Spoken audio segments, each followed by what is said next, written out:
Joining us now is Independent Women's Forum fellow Dr. Qanta Ahmed. Great to see you, as always, Qanta. Now, Gaza peace deal, you're very familiar with so many aspects of the Middle East. You've worked in Israel, you've worked in Saudi, you know it like the back of your hand. Tell us your thoughts on where we are with the Trump peace deal, what it means for Gaza, the future of the Middle East, and places like Saudi Arabia.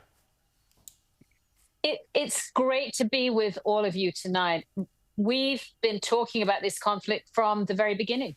And I think this is a remarkable threshold that we're on. I do expect that we're going to see 20 living hostages come back, probably before Monday morning when President Trump arrives in Israel. There is tremendous excitement in Israel, but also apprehension about the condition they will be in. And then begin coming the human remains of the other 28. I guess at the moment, those hostages are being brought from deep underground to a midpoint where Hamas operatives will be trying to make them look better, give them a little bit of rations. They're beginning to orchestrate the whole appearance of these hostages that will come back finally to their country. It's extraordinary. What's different now is how President Trump has motivated Qatar and motivated Turkey to be the additional guarantors to the peace.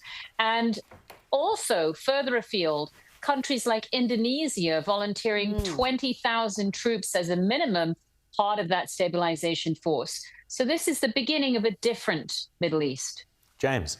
So what happens next year? We've heard word, as you say, about the Indonesians. I think there's 200 Americans who are on their way to help keep the peace. What then becomes of the civil administration in Gaza? Is there going to be an American-led Marshall Plan-style reconstruction effort?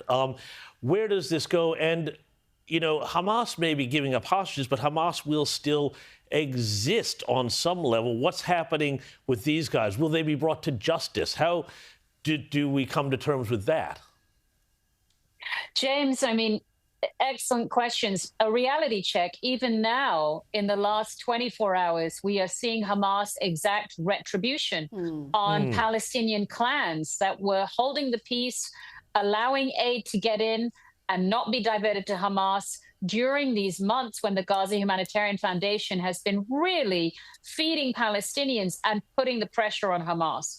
So I think there could be a low-level civil war that may want to unfold. Hamas now has more enemies and more challenges inside the territory than it did before the war, but it is extremely precarious. And before we can get to writing the big checks, which I don't think the financing for the rebuilding is going to be any problem. It is going to be preventing it from sinking back into an abyss, returning the weapons, decommissioning the tunnels. It's a massive task, and I think it is the work of decades. Rita. Qanta, what about the input of the Arab world? You mentioned Indonesia, other Muslim countries having some involvement as well in this peace deal. Tell me about how that was orchestrated to get the buy-in of the entire region in the Middle East, as well as Muslim-majority countries like Indonesia, to ensure that this peace deal is enduring.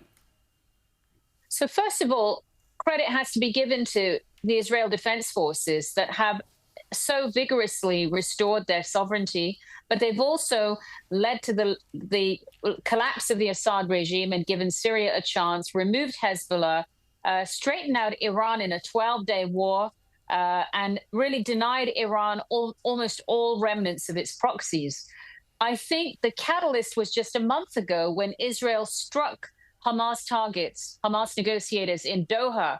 That was such a seismic shock to the Arab world, the GCC, and a recognition that this war could maybe involve other nations further afield that were so enraged at the plight of the Palestinians. And I think it's a little bit of a reality check in that way. We know Qatar is deeply allied with the United States, but it's just asked for its fighter pilots to be trained at an American base with fighter planes there, which to me indicates how vulnerable Qatar feels, as well as that bilateral agreement President Trump has written an executive order to protect Qatar. So it's a lot of shattered nerves and a recognition that this has to be contained.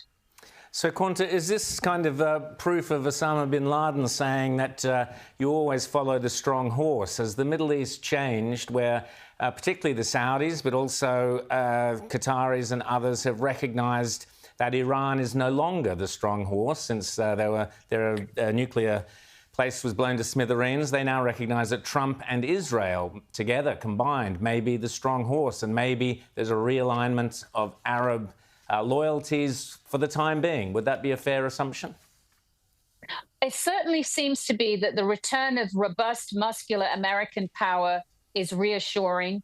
Turkey itself wants massive trade deals with the United States, defense deals, lifting of sanctions, F-35s and Patriot systems. So there's so many ways to motivate it, as well as Turkey wants control and large influence over Syria. And I think that this is why this agreement is going to eventually come to fruition. It's much bigger than the future of Gaza, or even guaranteeing the genesis of a Palestinian state, which I do believe in for Palestinians that are not allied with Hamas, and I do think is needed for that region, because there's so much economic prosperity and security that could result. I believe we're going to see the Abraham Accords expand rapidly. I'm wondering if it could happen before the American midterms, which is next November, and certainly before the end of the American presidency. And I think it could even engage countries like Indonesia and Pakistan, which Pakistan is contemplating sending forces to help. Turkey and Pakistan, some of the most battle-hardened militaries in the Muslim world, big militaries, very experienced with extremists. And of course, Indonesia, knowing its own battles with Islamism, those would be great additions to the equation. Dr. Qanta Ahmed, always terrific to chat to you. Thanks so much for staying up late there in New York and chatting to us, and we'll speak again soon. Thanks so much.